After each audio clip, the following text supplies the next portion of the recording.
Watch out, watch out, watch out, watch out. Big news on SummerSlam. We thought maybe it's in New York City, Madison Square Garden, maybe Texas, maybe Arizona. But this new option for SummerSlam this year, the big returning event, WWE in front of thousands of people without social distancing, possibly. Oh boy. What's our other story today, Jose? It's top story of the day. SportsKeeda. Smash the like button. That's right, man. Today we are also talking about what Chris Jericho had to say about last week's finish at AEW Dynamite Blood and Guts. He divulged everything that he thought about it on his podcast. We're going to be diving that into that story today. But before we get started, guys, make sure you hit that subscribe button for today's show. Not only you hit subscribe, hit that like, share today's show, subscribe to our YouTube channel, and hit that notification bell so you never, ever, ever miss a new video when we go live or any new content that comes up. We got tons of stuff going down this week. Not only we got our news roundups, we got the Inside Cradle with Kellam and Rick Ucchino on the new podcast. We also got Smack Talk on Friday night with Dirty Dutch Mantel and Monday nights with Vince Russo and Chris Featherstone. So we got a loaded week for you guys. But today, particularly, we're going to be talking about what's going on with SummerSlam, because yet again, another report pops up, this time from Sean Ross Sapp from Fightful Select, giving us pretty much an update of what's going on with SummerSlam. What can you tell us about that, Kev?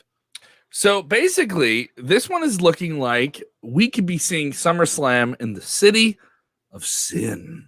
All right. Las Vegas is a city that runs on tourism. It runs on it. And there has been talk of SummerSlam once again having yet another big location, a possible destination place that fans would want to tour to or fly to, whether it be internationally or domestically, and make this a big weekend and the kickoff of WWE returning to the road again. This lines up with some of the things WWE said publicly. So what has WWE said publicly that lines up with this information they haven't officially confirmed or indicated themselves? So Nick Khan, the president of the company, said WrestleMania week in an article of Variety. He said if they go back on the road for another big event outside of WrestleMania, which they felt they needed to do because it was WrestleMania, that if they go back on the road, that they are back on the road. They are returning to the road in some form or another. So that is what we know at this time.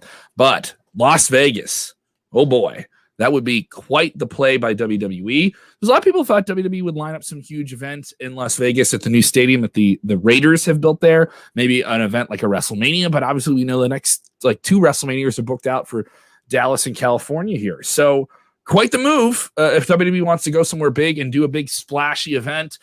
There will be a demand. I think there will be a very, very big demand for this event, especially at the time frame near the end of the summer, when hopefully in the United States, vaccinations are at a certain point. The most recent number I heard reported from CNN was around 34%. But in some areas, it could be more. So it could be, depending on the region you go to, it could be even higher. What do you think of this, Las Vegas? Man, I don't know. After yesterday's report of Madison Square Garden, that kind of messed up my mind. I was already picturing a beautiful ending and a beautiful start at MSG. But if they can get a pretty good crowd in Las Vegas, I mean, I'm okay. I'm all for it. As long as we get to hear the roar of the crowd at this point, that's what really matters. I got spoiled over the weekend watching the Canelo fight. I got spoiled the weekend before when we were watching UFC at a full capacity crowd in Jacksonville. I mean, that was awesome. So I think WWE is going to take the right what's going to be best for business. So let's just put it like that. They'll do what's best for business. Yeah. And yesterday we were talking about Madison Square Garden, how that'd be a great media play. I don't think they're going here for a small chicken. I'm not saying that Texas and Phoenix are out of hand here, because maybe they have local governance that allows them to have more fans. You know, that was the thing we heard about with Florida, was that the Tampa Commission that oversees those events, to have WrestleMania this year, those tickets were supposed to go on sale at a certain point, scaled to about 45,000 a night.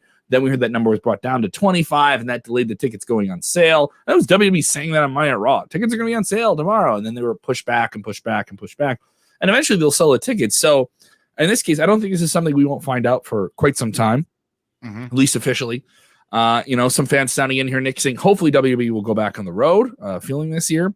And other people sounding off on all these different things. People talking about NXT ratings. The NXT number came in a little bit low this week. We're going to cover all of that tonight on the debrief tonight. Yeah, we're going to have all that. 10:05. We will be live tonight following AEW, a big one for them. Yuji Nagata take on Jon Moxley. We'll cover all the big news from yesterday's NXT. Great episode of NXT. I thought it was a good one. Yeah, it was absolutely fantastic. Who cares? Ratings aside, it was a fantastic show. But this is interesting. If WWE goes in this direction, I do think there's this groundswell of just people want to get out. They want to get out and see this thing. Yeah.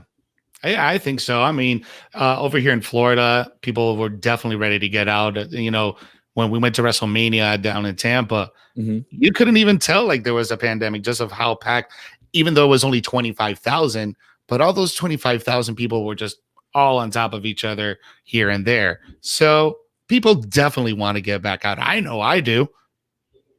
Yeah, and on the side of I'm doing these small scale comedy shows now, and we're talking about 20, 30 people. I'm starting to get comfortable with that. There is that collective anxiety of just going out again. You want to do it, but then once you're out, everyone's like, ooh, a little bit, right? And then there's other people like, what are you talking about? I'm just gonna bark in your face. Or the people that aren't wearing the mask correctly, and then you tell them about it, and then they're mad at you for wearing the mask. They're just wearing it like a chin strap, like my body, my choice. I could do like to leave that alone. Leave people alone. They want to do the right thing by themselves. They do the right thing by themselves. But I think if they do this is pretty cool. Big fan of the show. Thank you so much, Mr. James Espanto Fernando Taguay. Says if SummerSlam is in Vegas or Phoenix, I'm going. Are you more inclined to go to one of these cities more than the other? Because it is a part of the trip. You're going not just for WWE, you're going for the trip itself. I mean, if it's Vegas, I'd probably be more inclined to go to Vegas over Phoenix just because of the environment that Vegas has. It's an adult playground. It's Sin City, for God's sakes. You're at the craps table and just like Big E's there, just joking and stuff like that. I thought WWE slept on Vegas for quite some time. I mean, we had WrestleMania 9 there, but I mean, like Vegas has grown to become so much more than even what it was in the 90s in terms of just an attraction and stuff like that.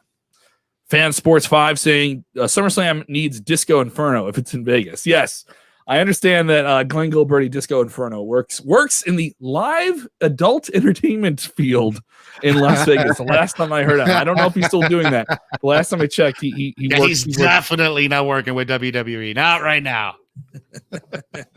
The locker room is coming to the cat house. Get us a couple of tables, that type of thing.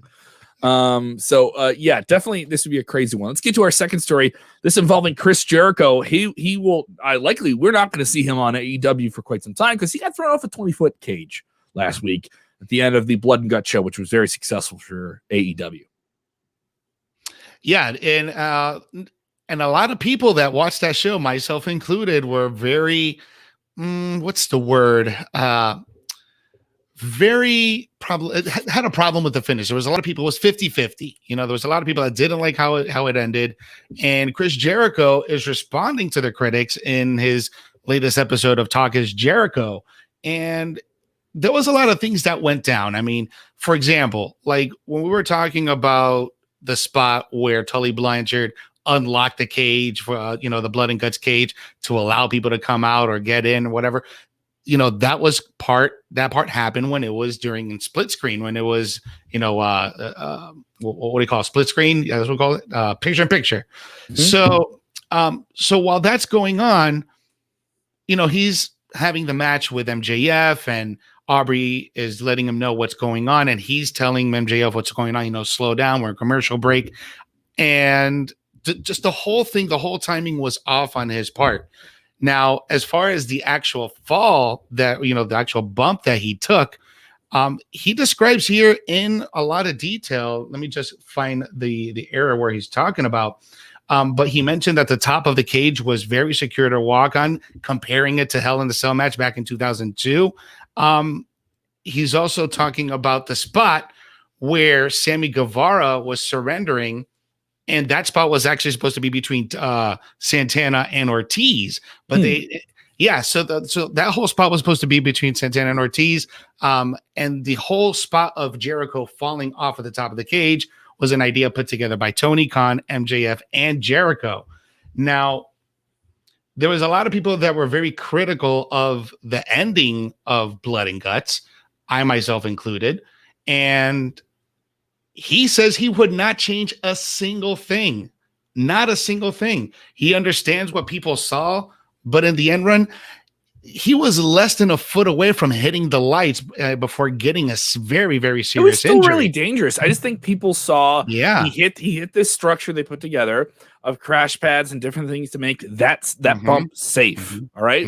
So everyone's like, oh, he landed on this little cushy thing. When like a month earlier, you had Wardlow doing a pretty aggressive thing to him of power bombing him off of the stage onto by the time you saw the end of it, but it was draped correctly. It was draped in a way where you just saw him land. And once he landed, you're like, oh, wow, that's brutal. And then they do a tighter shot. You're like, good. You landed safely. This is a safer thing for him.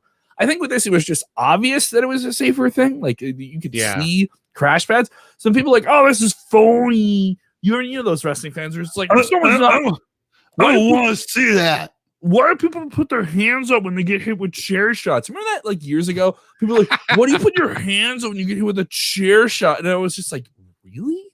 Like, is someone putting their hands up when they're going to get hit in that? Mind you, you put your hands up, that just like muffles it a little bit. You're still getting like hit with steel coming at you at a very high angle in a very violent way. Also, you can still take this bump and still get really hurt, like really, really hurt. This isn't anyone doing that. This is a 50-year-old man. What does he owe you? What does he owe you? It's crazy because I was critical of it last week, but I understand where Jericho's coming from. And even, that's a 20-foot drop. And I want to see any of you guys take a 20-foot drop on a crash pad. You're probably going to be a little bit winded. Oh, a little scared too. A little scared. I don't know. I don't know how many boo birds are going to jump out of the nest for that one. But for TV purposes, I mean, it came out good. Maybe this match. So let me shoot this question at you.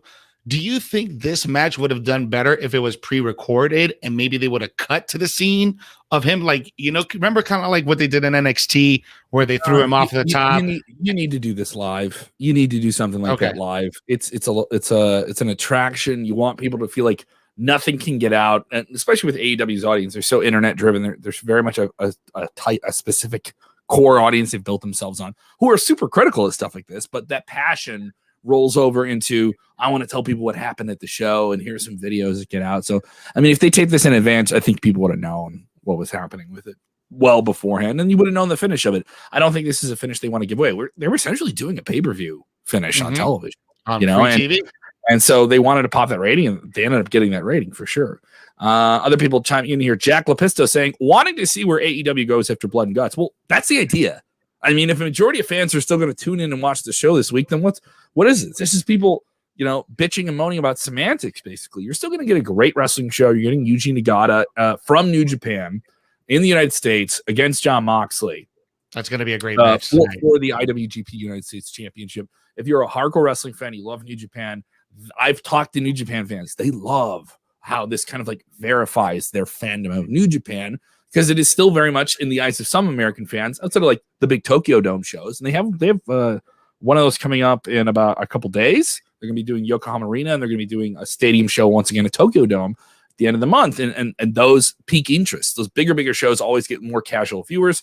So the timing of it makes sense for New Japan, that partnership with AEW, and it's cool. It's a fun attraction. I think it's different. Yet at the same time, you're going to get all these other big matches. I know they have a handful of other huge things signed up here. Wrestling's good. If people are looking for something to bitch about, they were going to look for it anyway. They will. And if you're really trying to, broad your interest when it comes to wrestling, New Japan is definitely one to really check out. But let's dive into some of these other comments here. James Espanto Fernando. Mm-hmm. Oh, sorry, I clicked the wrong one. Go ahead. We have him over here. AEW. What are you doing? We keep doing it. Go ahead. He's like, Jesus, AEW does have a bit of a problem with getting... All right, there we go. He says that the AEW has a problem getting to climatic finishes when it comes to their big main events, but they're still going through growing pains. So we as fans should grant them some grace. I get some of that, but I don't give them all of that.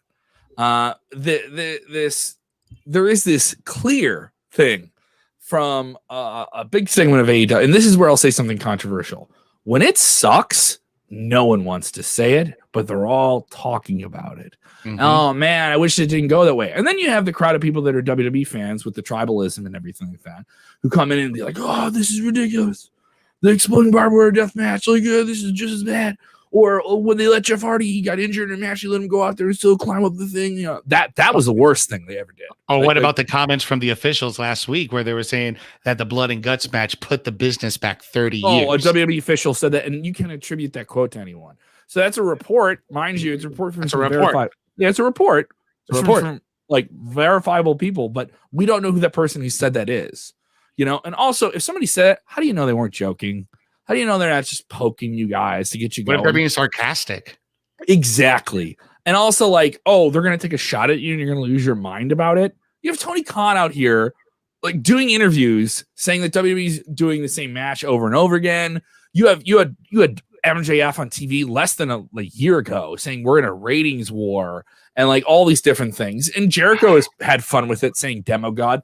They're doing it to work you. All right. They're doing it for you to share and talk about what they're doing. Now, the WWE comment is just kind of like a fun thing, whatever, you know? And WWE's already made moves. They moved NXT over to Tuesdays to get a bigger audience. The rating was down a little bit this week. I'm not too worried about it. Other people are. I don't think it's that big of a deal. Demographic numbers still really strong.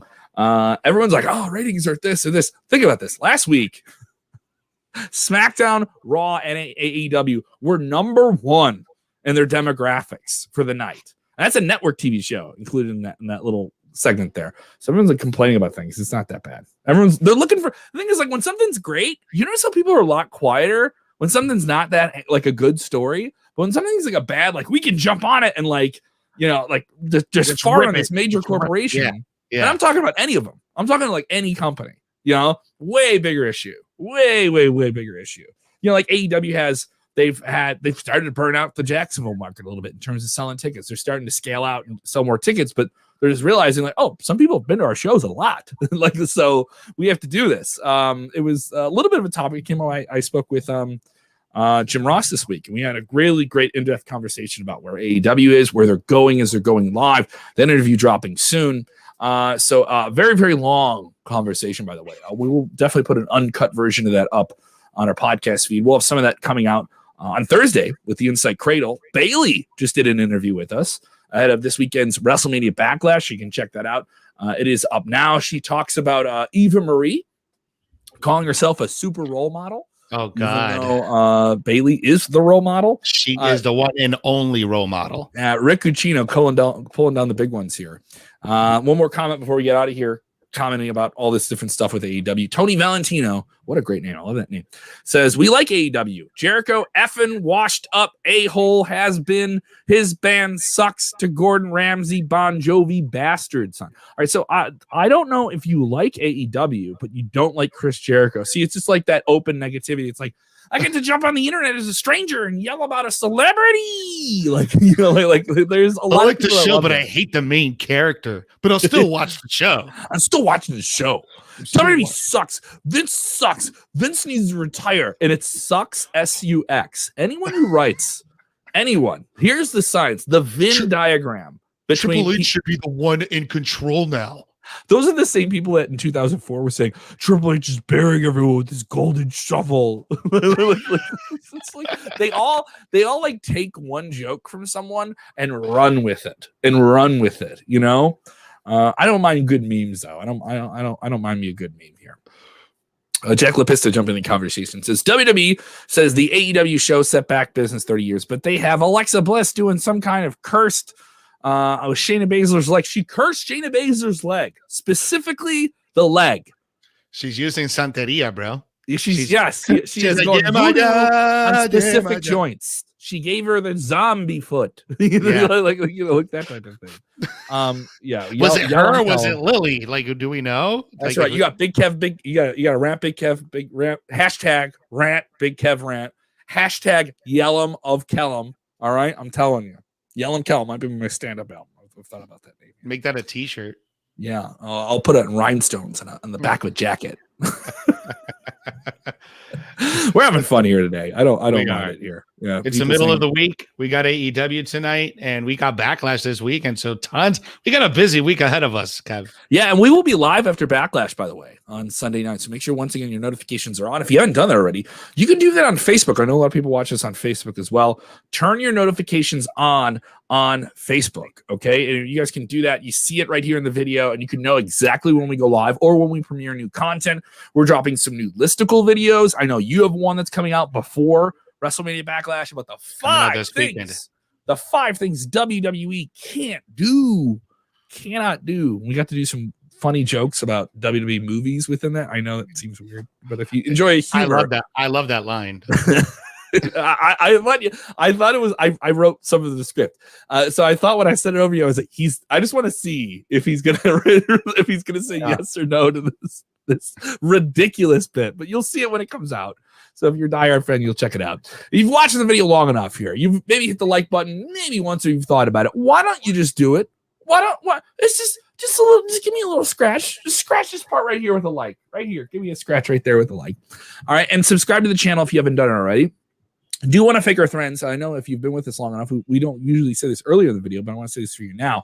You guys, if you're watching, we're going to give you a shot at something extra free. From our friends at PCW On Demand, PCWOnDemand.pivotshare.com. That's PCWOnDemand.pivotshare.com. You can win 3 months for free. 3 months for free. 2,000 hours of the best independent wrestling content on demand anywhere in the world. Names like Jushin Thunder Liger, Adam Cole, a bunch of different companies. Chikara is in there. A lot of great stuff in there. You can see some early stuff from Orange Cassidy in there. So if you aren't getting enough wrestling, we have it for you there. How do you do that? You like this video, you subscribe, and you comment on YouTube. Only on YouTube can you get that information. So if you watch this far, maybe you know about it, get in the conversations below. Maybe watch this on Facebook. You want to get in this contest, just hop over to our YouTube, jump into this video, comment below. Maybe there's something you said that didn't get on the show while we were live, and we'll go in there and respond, and maybe you'll win yourself 3 months of PCW On Demand. Thank you to them for that help, and thank you guys so much for supporting the channel. You can follow Jose. Where do they get you?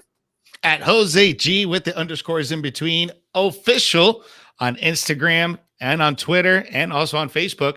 You could also follow me at Reekins of Wrestling. I'll be live tonight here on SK at SportsKeeda Wrestling with the debrief. We're going to be covering everything that went down on last night's NXT. We're also going to be covering what went down on tonight's AEW Dynamite on the after the heels of Blood and Guts. So we'll see what happens on tonight's Dynamite episode. But before we head off, guys, just remember, whenever you're watching wrestling, yes, what's the most important thing to do, Kevin?